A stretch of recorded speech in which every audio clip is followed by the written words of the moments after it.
Umiling at bumantong hininga si Lasho. Ang pinakamataas na master ng Clarity Sect.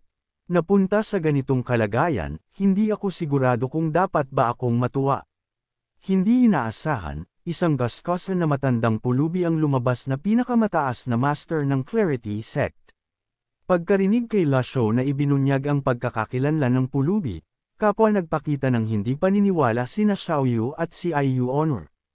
Hindi natinag si Panlitian. Hindi nauunawaan ng matandang ito ang sinasabi mo. Gusto ko lang uminom ng masarap na alak at matulog ng mahimbing. Binigyan siya ni Lasho ng malalim na tingin. Tingnan mo, talagang hindi ka aamin.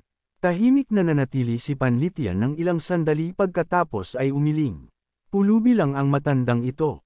Talagang hindi ko alam ang sinasabi mo. Lumapit sa kanya si Iu Honor, na itinaas ang kanyang maliliit na kamao. Master, kung hindi ka aamin, kaya ko siyang bugbugin. Ngumiti si Lasho at pinigilan siya. Kung aamin ka man o hindi, hindi mahalaga. Ang masasabi ko sa iyo ay puno na ng krisis ang Clarity Sect at malapit nang mawala sa mundong ito magpakailanman. Nang magtagpo ang kanilang mga tingin, huminto si Panlitian. Pagkatapos ng mahabang katahimikan, lumagok siya ng malaki mula sa bangal ng alak. Gusto lang uminom ng matandang ito. Kung mawala man o hindi ang Clarity Sect, wala akong pakialam. Patuloy si Lasho. Malubhang nasugatan si Maki, malubhang nasugatan si Yuhungi, at magulo na ngayon ang Clarity Sect. Talaga bang wala kang pakialam? Buong determinasyong sumagot si Panlitian. Wala akong pakialam. Sumimangot si Lasho pagkarinig sa sagot na ito. Ang pabayang pag-abandona sa kanyang mga kapwa-miyembro ng sekta ay tila hindi ang gagawin ng Panlitian noon. Alam niyang maaaring mabunyag ang kanyang pagkakakilanlan, ngunit handa pa rin siyang pumunta sa Evil Sky Pavilion. Ano ba talaga ang kanyang layunin? Malinaw na hindi natatakot mamatay si Panlitian. Gaya ng sinabi niya mismo, ang kasalukuyang Panlitian ay isang walang halagang buhay lamang. Tiningnan niya ito. Ikanaway ni Lasho ang kanyang kamay. Bantayan ninyo siya. Pagkatapos magutos, umalis siya. Sumunod si Iu Honor. Master, si Panlitian ba talaga ang matandang pulubi na iyon? Ikanaway ni Lasho ang kanyang kamay. Sabi niyang hindi siya, kaya ipagpalagay na nating hindi siya. Nagtatakang sumagot si Iu Honor.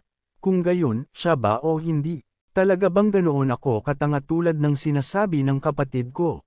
Bumalik sa lihim na silid, nakaupo nang nakakros ang mga binti si Lasho, inilabas ang Asher Fall Fragment at ang Asher Fall Bow upang simulan ang misyon ng sistema.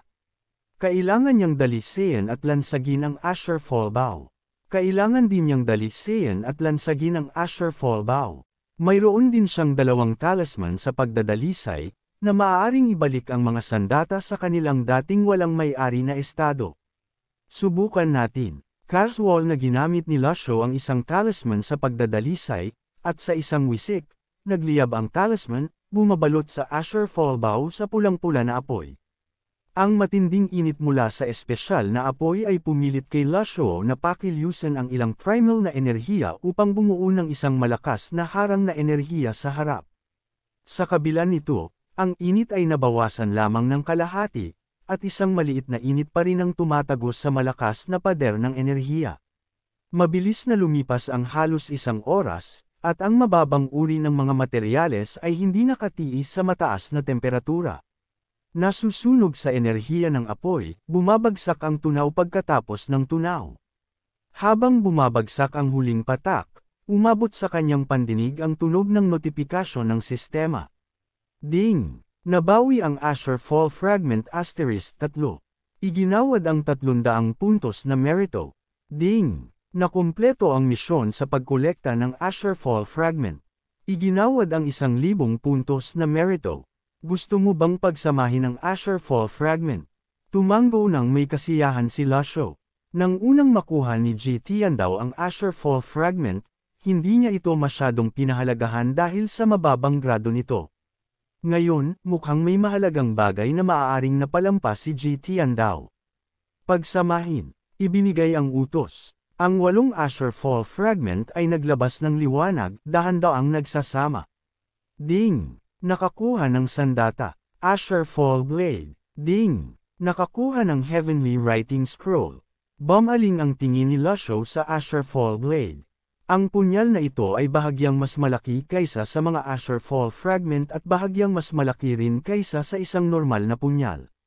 Sa kabuuan, mukha pa rin itong maliit at elegante. Sa kasamaang palad, hindi ipinahihiwatig ng sistema kung sino ang maaaring nakatakdang may-ari ng punyal na ito. Kasama sa kasalukuyang mga sandata ang Nameless, Life-Severing Blade, at Tear-Stained Box. Maliban sa Nameless, ang iba pang mga sandata ay maaaring ibigay sa mga Asherfall Fragment. Tutal, habang mas malakas ang mga disipulo, mas malakas ang kanilang master. Ngayon, tanging ang ikalimang disipulo, si Xiaoyu, at ang ikawalong disipulo, si Zhu Honghong, ang walang mga sandata. Paano sila dapat paglianan? Si Xiaoyu ay isang babae, at ang Life-Severing Blade ay medyo malaki at hindi masyadong elegante. Ang Tear-Stained Box, kapag ginawang kamao, ay mukhang mas hindi elegante. Sa unang tingin, ang dalawang sandatang ito ay mukhang mas angkop para kay Zhu Honghong. Gayunpaman, si Zhu Honghong ay kababalik pa lamang sa Evil Sky Pavilion, at ang kanyang karakter ay nangangailangan pa ng pagpipino. Bago siya magpakita ng anumang masamang intensyon, hindi planong bumalik ni Lusho sa Evil Sky Pavilion. Gayunpaman, si Zhu Honghong ay kababalik pa lamang sa Evil Sky Pavilion upang bigyan siya ng mga sandata. Pagkatapos ng pagsasaalang-alang, si Xiaoyu ang pinakaangkop para sa Asherfall Blade. Gayunpaman, ang kasalukuyang antas ng paglilinang ni Xiaoyu ay hindi pa umaabot sa Nascent Divinity Tribulation Realm at hindi maaaring humawak ng isang heavenly grade na sandata. Pagkatapos itabi ang Asherfall Blade, bumaling ang atensyon ni Lusho sa Heavenly Writing Scroll. Maaari kaya itong nauugnay sa tatlong scroll ng Heavenly Writing. Binuksan ni Lusho ang interface ng Heavenly Writing at nakita niyang aktibo ang Human Scroll ng Heavenly Writing, habang nananatiling madilim ang Earth at Heaven Scrolls. Naitala, binuksan niya ang Human Scroll ng Heavenly Writing at sa unang linya ng Golden Script na nakakuha ng kanyang pansin ay ang Omnipotent Voice. Ang Heavenly Writing na lumitaw sa kanyang isipan noong kaguluhan sa Anyang City ay ang linyang ito. Kaya, ano ang layunin ng Heavenly Writing Scroll? Nanatiling naguguluhan si Lusho, ngunit hindi na niya ito pinagtuunan pa, dahil hindi niya kailanman lubos na naunawaan ang Heavenly Writing mula nang simulan niya itong pag-isipan. Pagkatapos, umupo siya nang nakakrus ang mga binti at ibinuhos ang kanyang sarili sa pagmumuni-muni ng Heavenly Writing, hanggang sa mawala na ang kanyang pakiramdam sa oras. Bago niya namalayan, 7 araw na ang nakalipas. Sa mga araw na ito, bukod sa pagsasanay, binabantayan ni CIU Honor ang matandang pulubi, si Panlaidian. Ginugugol ni Panlaidian ang kanyang mga araw sa isang walang siglang estado, naniningkit ang kanyang mga mata at nagtatanong, "Maliit na babae, hindi ka ba napapagod sa pagtitig sa akin buong araw?" Nagtataka si CIU Honor. Tiningnan siya, sabi ni Master, "Bantayan ka." Sa paraan, paano ka nakapasok sa harang? Tumingin si Panlaidian sa paligid, walang ibang nakita, at bumuntong hininga. "Gusto mong malaman, ano ang pinakahinahangaan ko sa iyo? Ang pagiging prangka, sinsero, at natural."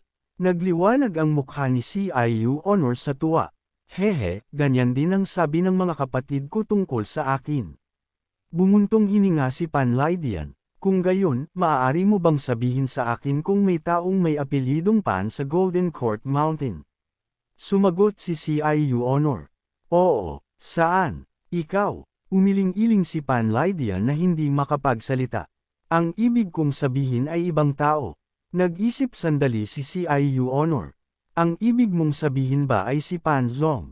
"Ay, hindi ko napansin. Pero pareho kayo ng apelyido." "Meron din siya. Tatay ka ba niya?" Kumirot ang mukha ni Panlaidian. "Hay, hindi ako ang may apelyidong Pan. Nagtatanong lang ako." Nagtanong si CIU Honor. Naguguluhan. "Ang kakaiba naman, matandang Pan. Kung isa ka lang ordinaryong matandang pulubi, hindi ka ba natatakot na papatayin ka ng master ko?" Umubo ng awkward si Panlaidian. "Sabi ko na, hindi ako ang may apelyidong Pan." "Sige, kung gayon sabihin mo sa akin." Paano ka nakapasok sa harang? Kahit ang pinakamasalimuot na lambat ay may mga butas. Tumigil si Pan Lydian at saka idinagdag. Maliit na babae, patay na si Pan Zong, hindi ba? May pagmamalaking sumagot si CIU Honor. Malakas ang kapalaran niya, dahil nakatagpo niya ang master ko. Kung hindi dahil sa pagbibigay sa kanya ng master ko ng 6 na maliwanag na pamamaraan, malamang napatay na siya ngayon. Mabuti iyan. Kumusta na siya sa bundok? Huwag kang mag-alala. Maayos ang iyong anak. Nakaramdam ng paninikip sa dibdib si Pan Lydian. Talagang wala akong apelyidong Pan. Bukod dito, sa edad kong ito, paano ako magkakaroon ng anak? Babae, ibuhos mo pa ako ng alak. Ang 100 taong gulang na serbesa. Tumango si CIU Honor. Sige, para sa apo mo, pupunuin ko ito para sa iyo. Habang nag-uusap ang dalawa, biglang nabuo ang isang malaking ipu-ipu sa ibabaw ng Evil Sky Pavilion. Lahat ng tao sa Golden Court Mountain ay tumigil sa kanilang ginagawa at tumangala. Ang enerhiya ng harang sa paligid ng Golden Court Mountain ay dahan-daang hinihigop ng ipu-ipu, tulad ng isang malaking alimpuyo sa dagat. Ang mga babaeng cultivator ng Derived Moon Palace, na itinuturing na ang kanilang sarili na mga disipulo ng Golden Court Mountain, ay agad na kumilos. Mabilis na ipaalam kay Elder Hua, Mr. 3, at Mr. 9. Ilang sandali ang lumipas, nagtipon ang lahat sa plaza, maging si Pan Shou, na nagpapagaling mula sa malubhang pinsala. Kumunot ang kanyang noo, iniisip kung plano ba ng matandang demonyo na sipsipin ang kapangyarihan ng harang upang pilit na mapanatili ang kanyang paglilinang. Mula sa kanyang pananaw, ang primal na enerhiya ng harang ng Golden Court Mountain ay patuloy na nagtatagpo patungo sa ipu-ipu sa ibabaw ng Evil Sky Pavilion, na matatagpuan sa tuktok ng pavilion at siyang sentro ng harang ng Golden Court Mountain. Kapag nagtatayo ng mga pormas sayon, itinatago ng ilang cultivator ang sentro sa mahirap hanapin na mga lugar upang maiwasan ang iba na matuklasan ang kanilang mga kahinaan. Katulad nito, ang sentro rin ang kung saan inaayos ang pormas sayon at pinupunan ng enerhiya. Ang lupain ng Golden Court Mountain ay napakahusay, at ang kakayahang magtayo ng gayong kahangahangang pormas sayon, na bumubuo ng isang malakas na harang, ay nagpatigil sa 10 pangunahing orthodox na sekta na lumapit. Hindi inaasahan, ang sentro ng pormas sayon ay nasa ibabaw ng Evil Sky Pavilion. Ngunit ngayon, sinisipsap ang enerhiya. Ano ang nangyayari? Maaari itong magpahina sa harang ng Golden Court Mountain at mabawasan ang lakas nito sa pagtatanggol. Ang mga pormas sayon ay partikular na mahalaga para sa isang sagradong lupain ng paglilinang. Halimbawa, ang orthodox na sekta, sa kabila ng pagiging mahina, ay nakaligtas dahil sa pangunahing lokasyon. Ang pormas sayon ng harang ng Golden Court Mountain ay nahahati sa 2 seksyon. Ang una ay ang Green Jade Altar. Ang individual na mga pormas sayon ng 8 altar ng Cloud Sect ay nagsisilbi ring mga tanggulan laban sa mga panlabas na kaaway. Hindi maintindihan ni Pan Shou ang ginagawa ni La Shou. Kung magpapatuloy ito at mawala ang harang, paano haharapin ng Evil Sky Pavilion ang isa pang pinagsamang pag-atake ng mga orthodox na sekta kung magpasya silang muling sumalakay? Lumakas ang mga pagyanig mula sa ipu-ipu, at nagpasya si Pan Shou na tingnan ito. Sa yugtong ito, ang Evil Sky Pavilion ang tanging kanlungan niya. Kung may mangyari dito, wala na siyang ibang mapupuntahan. Hindi nagtagal, dumating siya sa plaza, kung saan nahadjap ng kanyang mata ang pulubing nakadamit na si Pan Shou. Pagkatapos siyang sukatin, nagtanong ng may pagkalito si Pan Shou, "Sino ka?" Tamad na ibinaling ni Pan Shou ang kanyang ulo, nagulat sa mga katangian ni Pan Shou. Bakit parang dating napakapangit at nakakatakot ang taong ito? Nagmamakaawa lang ng kaunting alak. Magandang alak. Gusto mo bang humigop? Malalim ang boses ni Pan Shou. Hindi mo pa sinasagot ang tanong ko. Hindi siya kasing dali maloko ni CIU Honor. Bumuntong hininga si Pan Shou. Hindi mahalaga kung sino ako.